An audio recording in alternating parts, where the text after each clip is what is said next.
Assalamualaikum warahmatullahi wabarakatuh.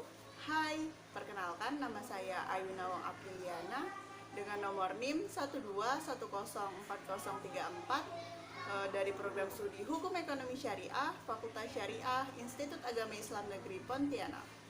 Dalam pembahasan usul fikih kali ini, kita akan membahas mengenai hukum syara. Sebetulnya penyebutannya itu hukum syara atau hukum syar'i sih. Nah, jawabannya kedua-duanya sama-sama betul karena hukum syara adalah terjemahan dari hukum syar'i. Jadi teman-teman bisa menyebutnya dengan hukum syara, bisa juga dengan hukum syar'i dan juga hukum syar'i. Lantas, apa sih yang dimaksud dengan hukum syara itu? Secara bahasa, hukum artinya ketetapan atau ketentuan. Sedangkan syara adalah jalan. Jalan yang dimaksud adalah jalan menuju ke Allah. Jadi, secara bahasa, hukum syara adalah ketetapan yang sudah ditentukan untuk jalan menuju ke Allah. Kan secara istilah, hukum syara adalah huwa hitabullahi muta'alliqu bi af'alil mukallifin bil iqtida awit tahyiri awit wad'i, yaitu firman Allah yang berkaitan dengan semua perbuatan mukallaf yang mengandung tuntutan, pilihan, atau ketetapan. Maksudnya gimana? Jadi maksudnya hukum syara itu adalah firman Allah secara langsung ataupun firman Allah secara tidak langsung. Firman Allah secara langsung adalah contohnya seperti yang tertera dalam kitab-kitab Allah. Kemudian firman Allah secara tidak langsung itu misalkan hadis Rasul. Kenapa hadis Rasulullah disebut dengan firman Allah secara tidak langsung? Karena setiap perbuatan yang dilakukan oleh Rasulullah itu bukan berdasarkan hawa nafsu, tetapi karena wahyu yang sudah diberikan oleh Allah kepada Rasul itu. Oke, kemudian al-muta'alliqu bi af'alil mukallifin, yaitu berkaitan dengan semua perbuatan mukallaf. Jadi kalau misalnya ada firman Allah tetapi tidak berkaitan dengan perbuatan mukallaf, maka ini tidak dinamai dengan hukum syara. Contoh firman Allah yang menjelaskan tentang kebesaran Allah, sifat-sifat Allah, yaitu wallahu ala kulli syai'in qadir, Allah Maha Kuasa atas segala sesuatu. Nah, ini kan adalah firman Allah, tapi karena tidak berkaitan dengan perbuatan mukallaf, maka tidak pula disebut dengan hukum syara. Kemudian bil iqtida awit tahyir, mengandung tuntutan pilihan untuk melaksanakan atau meninggalkan sesuatu. Ada firman Allah berkaitan dengan perbuatan mukallaf, tetapi tidak mengandung tuntutan atau pilihan untuk mengerjakan atau meninggalkan, maka itu tidak pula disebut dengan hukum syara, seperti itu. Contoh, dalam Al-Quran Allah banyak mengisahkan tentang perbuatan umat-umat terdahulu. Allah juga banyak mengisahkan tentang perbuatan, kejadian yang terjadi pada zaman Nabi dan Rasul. Nah, karena ini tidak mengandung tuntutan atau pilihan untuk melaksanakan maupun meninggalkan, maka ini tidak pula disebut dengan hukum syara. Kemudian awi wad'i atau ketetapan. Maksudnya gimana? Maksudnya ketetapan Allah yang tidak langsung mengatur perbuatan mukallaf tapi ada kaitannya dengan perbuatan mukallaf. Contoh, tergelincirnya matahari sebagai sebab untuk masuknya waktu zuhur, yaitu sebagai syarat sahnya melaksanakan sholat zuhur itu. Oke, kemudian a'udzubillahi minasyaitonirrajim. Bismillahirrahmanirrahim. Wasariqu wasariqatu faqta'u aydiyahuma jazaa'an bima kasaba nakalam minallahi wallahu azizun hakim. Yang artinya, laki-laki yang mencuri dan perempuan yang mencuri, potonglah tangan keduanya sebagai pembalasan dari apa yang mereka kerjakan dan sebagai siksaan dari Allah. Dan Allah Maha Perkasa lagi Maha Bijaksana. Ayat ini mengandung hukum syara. Mari kita buktikan. yaitu firman Allah. Nah, ayat ini bagian dari firman Allah, jelas terdapat dalam surah Al-Maidah tadi ayat 38. Kemudian al-muta'alliqu bi af'alil mukallifin, berkaitan dengan perbuatan mukallaf. Dalam ayat ini berkaitan kan dengan perbuatan mukallaf. Apa kaitannya? Yaitu perbuatan mukallaf jika ada yang mencuri, maka hukumannya adalah dipotong tangan.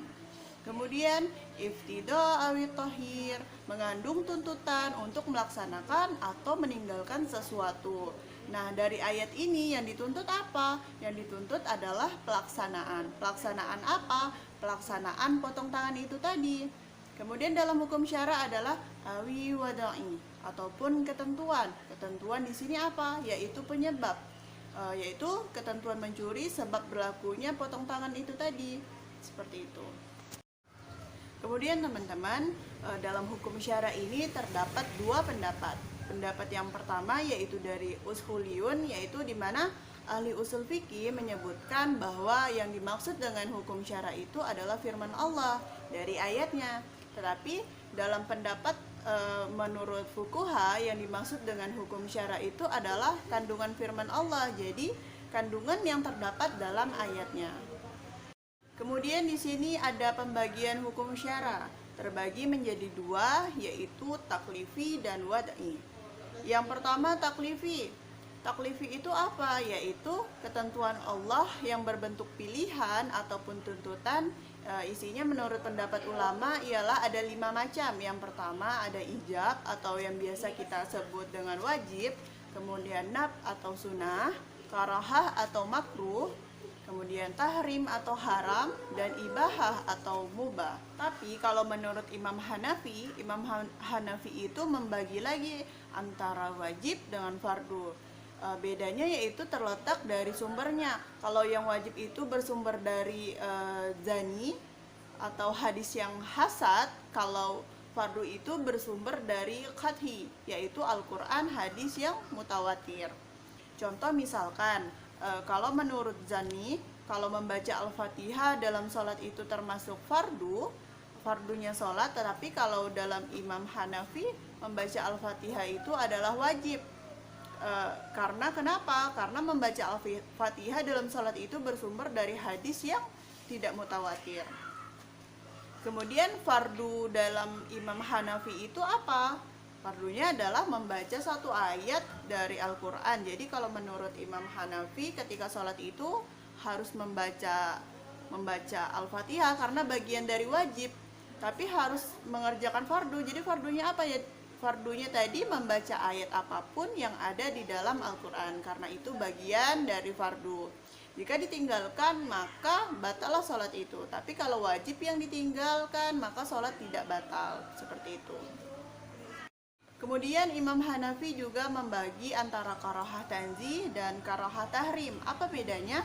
Kalau tanzih itu seperti makruh, contohnya gosok gigi ketika berpuasa di bulan Ramadan itu termasuk karahah tanzih. Kemudian karahah tahrim gimana? Karahah tahrim misalnya itu adalah hampir sama dengan tahrim yang haram karena bersumbernya dari zani. Kemudian dalam wadi itu ada pembagiannya lagi, yaitu syarat, ada sebab, sah, mani, batal, rukhsah, dan azimah. Apa itu? Syarat contohnya misalkan wudhu sebagai syarat sahnya sholat. Kemudian sebab misalkan tergelincirnya matahari itu sebagai sebab masuknya waktu zuhur. Kemudian sah itu ketika memenuhi syarat dan rukunnya maka bisa dibilang sah. Kalau mani itu adalah penghalang. Maka jika ada seseorang yang berkewajiban untuk sholat tetapi ia sedang haid, maka haid itulah yang disebut sebagai mani, sebagai penghalang. Maka yang awalnya dia berkewajiban, maka karena terkena penghalang maka dia tidak wajib sholat. Kemudian batal itu kalau syaratnya tidak terpenuhi maka batal. Kemudian azimah adalah hukum pokok dalam dalam Islam. Kayak misalkan nih, makan babi itu ya haram, disebut dalam Al-Quran bahwa memakan babi itu haram. Tetapi Kalau ruksoh itu berupa keringanan, misalkan babi tadi itu haram, tapi kalau dalam keadaan mendesak, kalau kita nggak makan itu kita akan mati, maka di situ berlakunya ruksoh, maka diperbolehkan untuk memakan babi itu tadi. Teman-teman, perbedaan antara hukum taklifi dengan hukum wadi. Kalau dilihat dari sudut pengertiannya, hukum taklifi itu adalah hukum Allah yang berisi tuntutan-tuntutan untuk berbuat atau tidak berbuat suatu perbuatan. Sedangkan hukum wadi tidak mengandung tuntutan atau memberi pilihan, hanya menerangkan sebab atau halangan suatu hukum sah dan batal.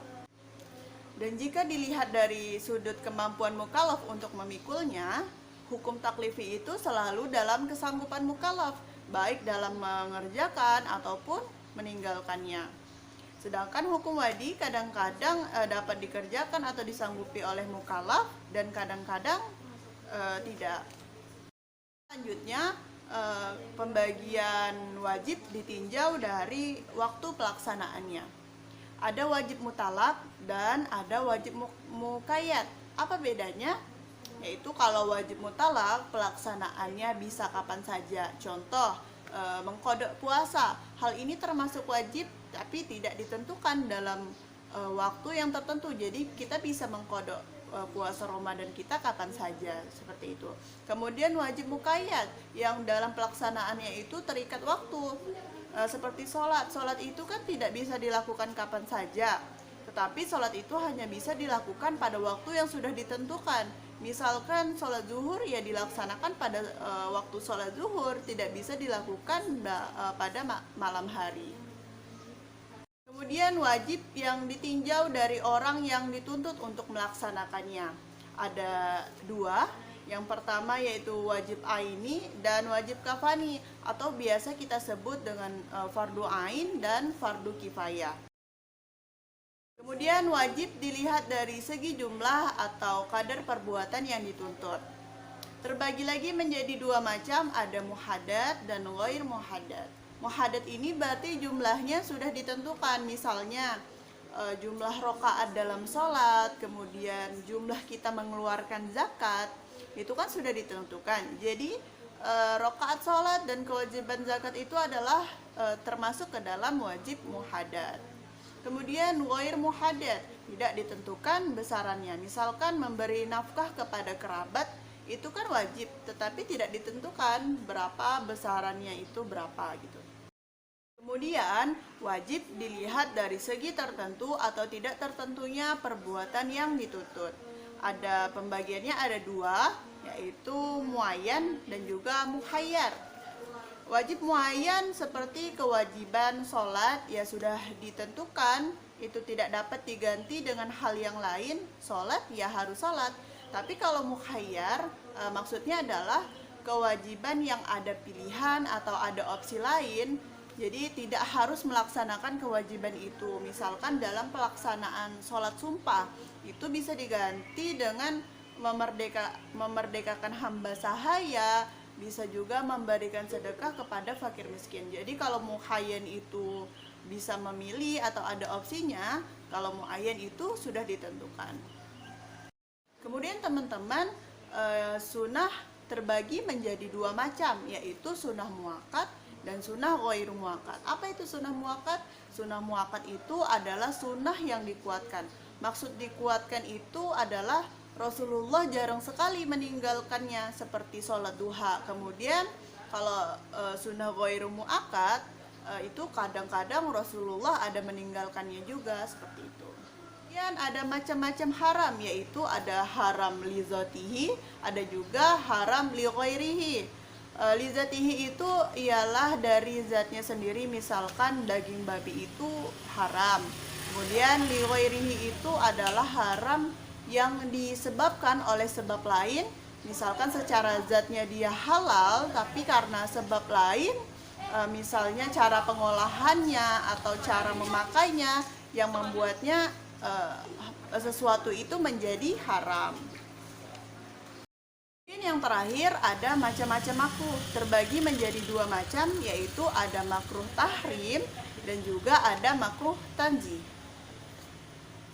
Oke guys, itu tadi penjelasan dari saya tentang materi hukum syara. Mudah-mudahan bisa dimengerti.